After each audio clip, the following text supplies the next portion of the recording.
Gantang hali sa inyo mga idol.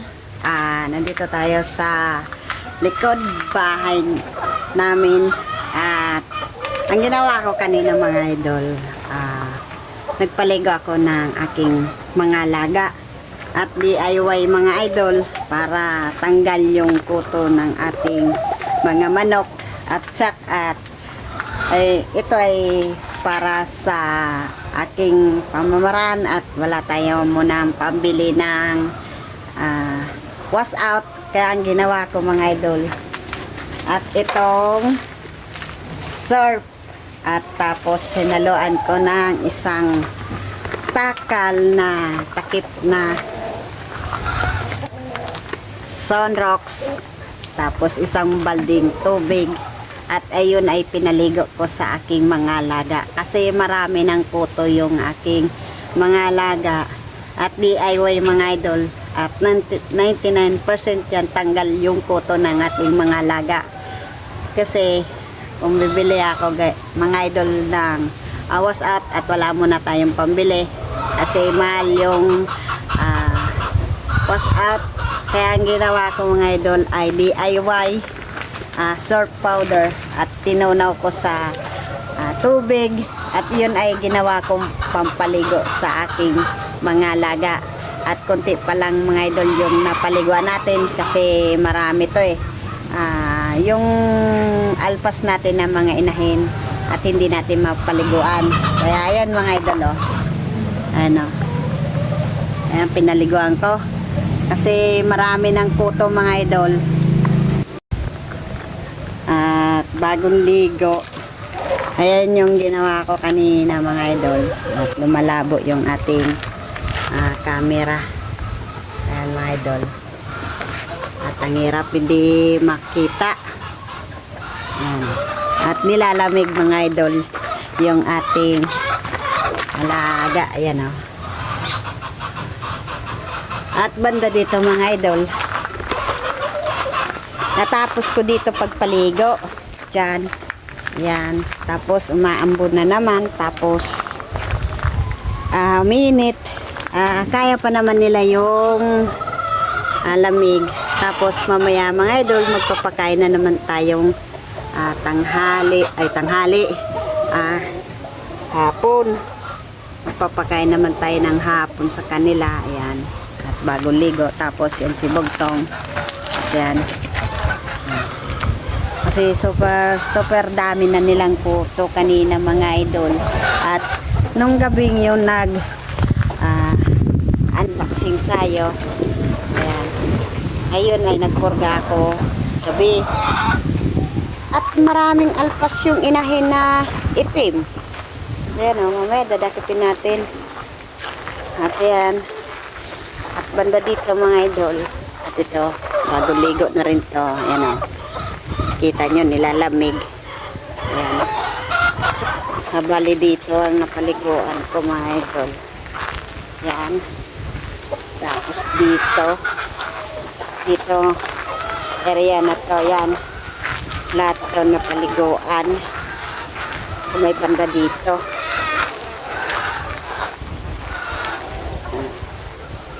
bagong dito, yan si kanaway na grabe ang kuto, tapos ito at nagumpisa ako mga idol pagligo mga ano na gis at so super tangkad naman itong kapunan at ano natin mga idol bababa ay ano natin at super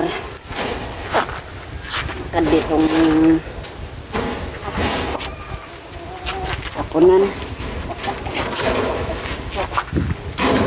at ano natin mga idol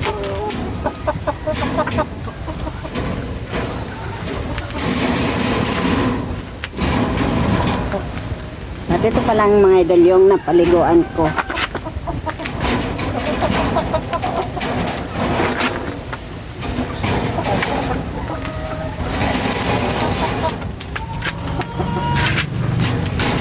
super tangkad ng hapunan.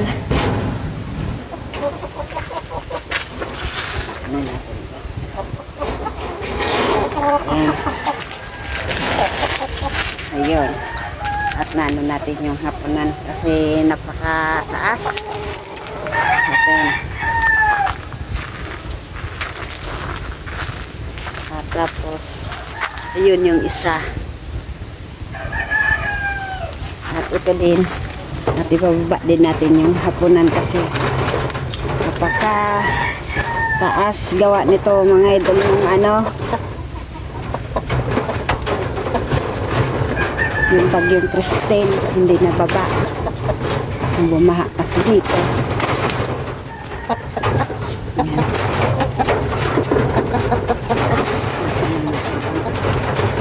Hapunan.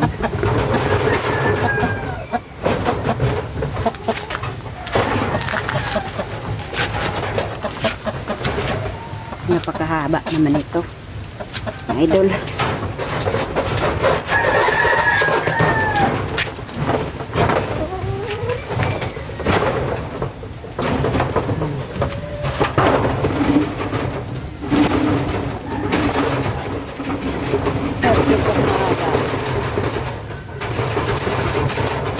Ayun. Tinayos pa natin mga idol. At tapos ito, oh. Yan. At napakagrabe ng kuto. At mamaya, tutuyin na yan mga idol. Yan. At next, sunod naman, dyan, huli natin yan. Tapos, at dito. Bali bukas mga idol, ang papaliguan ko, continue tayo bukas. Dito. Tapos dyan. Hanggang dyan, tapos hanggang doon. Yan yung papaliguan natin. Tapos yan, si Asin. Tapos ito din si, ano ni Arturo. Yan.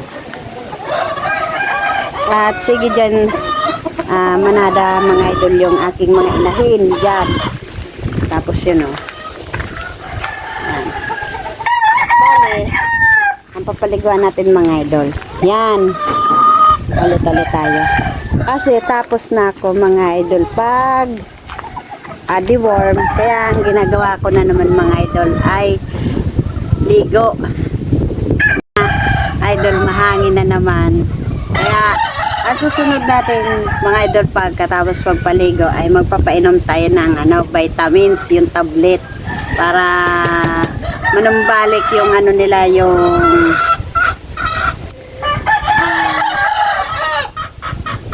resistensya. Kasi pag hindi natin napaliguan mga idol yung ating alaga, at lalo na ay hindi ako nakapaligo mga idol ng November, December, January, di 3 buwan.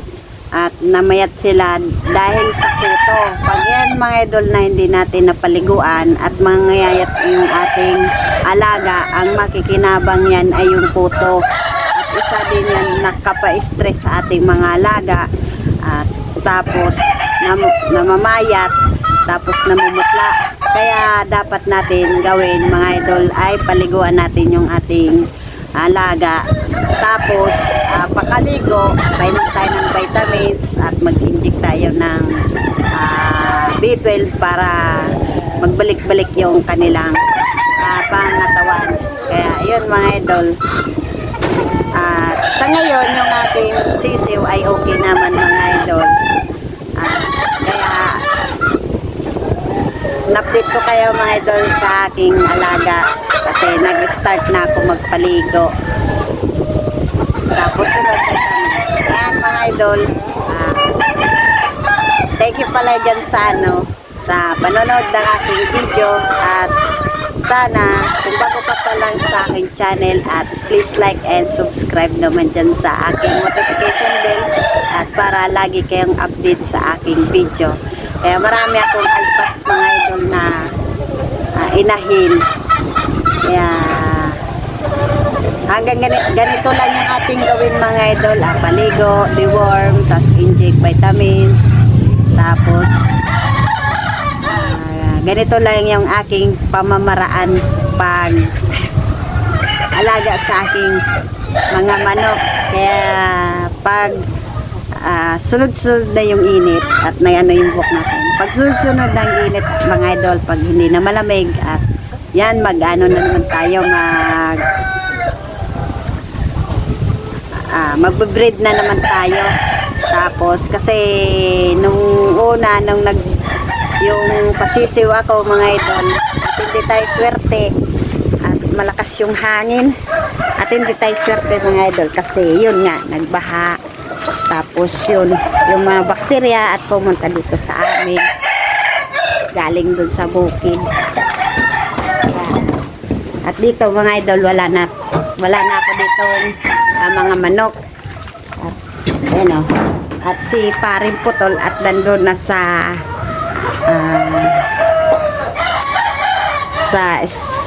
square pen.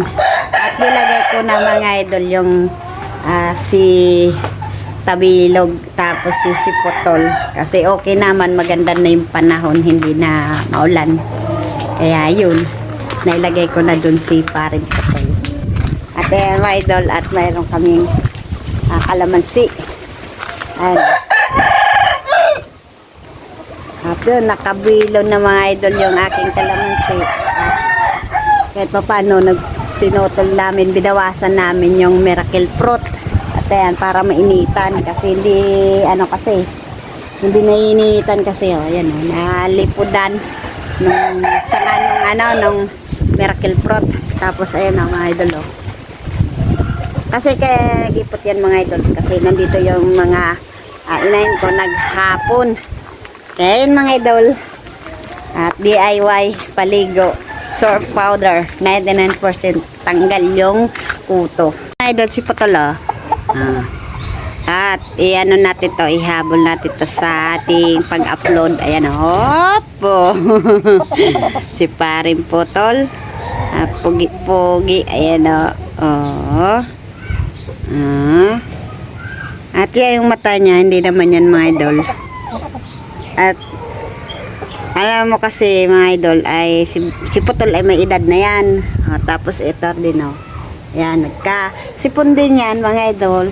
At yun, kung anong magandang gamot yung ginamit ko dito, mga idol, ay napaka-effective na panggamot sa ating mga laga, na pagdating na pabalik-balik yung sipon, at ang tinatawag natin ay yung sampaga.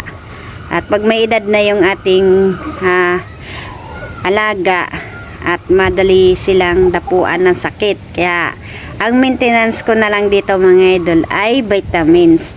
Ang ginamit kong vitamins, mga idol, sa aking stag na ganito ay yung Promotor 43. At kunin natin, mga idol, kasi baka magkamali tayo, mga idol. At alam ko na yung vitamins na pigme-maintenance ko kay Putol ay Promotor 43, tama. Promotor 43 ay ito, mga idol, ay pwede natin pa-maintenance at pwede din natin tong ipainom pag sa ating panlaban. At ito, mga idol, ay pagkatapos natin magpaligo, ay ito yung ipapainom ko sa aking mga alaga para bumalik yung pagka-healthiness nila, at karoon pa ng laman-laman yung ating mga nangangayayat na ating mga alaga. Kasi kanina pagpaligo ko, maraming kuto, kasi 3 buwan din tayo na hindi nakapaligo, at simula nung maulan. At ngayon ay maganda na ang panahon, tamang-tama na sa pagpaligo ng ating mga alaga. Tapos magpainom tayo ng maintenance na vitamin, kaya babalik agad yung pagkaputla nila, babalik yung kanilang pagmumula-mula ng kanilang muka. Kasi nung grabing ulan, mga idol, at hindi tayo ayos pagpakain sa ating mga alaga, at lalo na grabing ulan, tapos siyempre malamig, At may minsan, hihina yung ulan, kaya yun, at nagpapakain din ako. Kaya ang pinaka-importante kasi dyan sa ating mga alagang idol ay yung kuto. Yun ang pinaka grabing sumipsip sa kanila ng dugo, at isa din yan na pangayayat ng ating mga alaga. Kaya ang gawin na lang natin ay magpaligo. Pagkatapos magpaligo, continue pagkain at continue vitamins. Ayan mga idol, hanggang dito na lang kasi pinakita natin si Potol.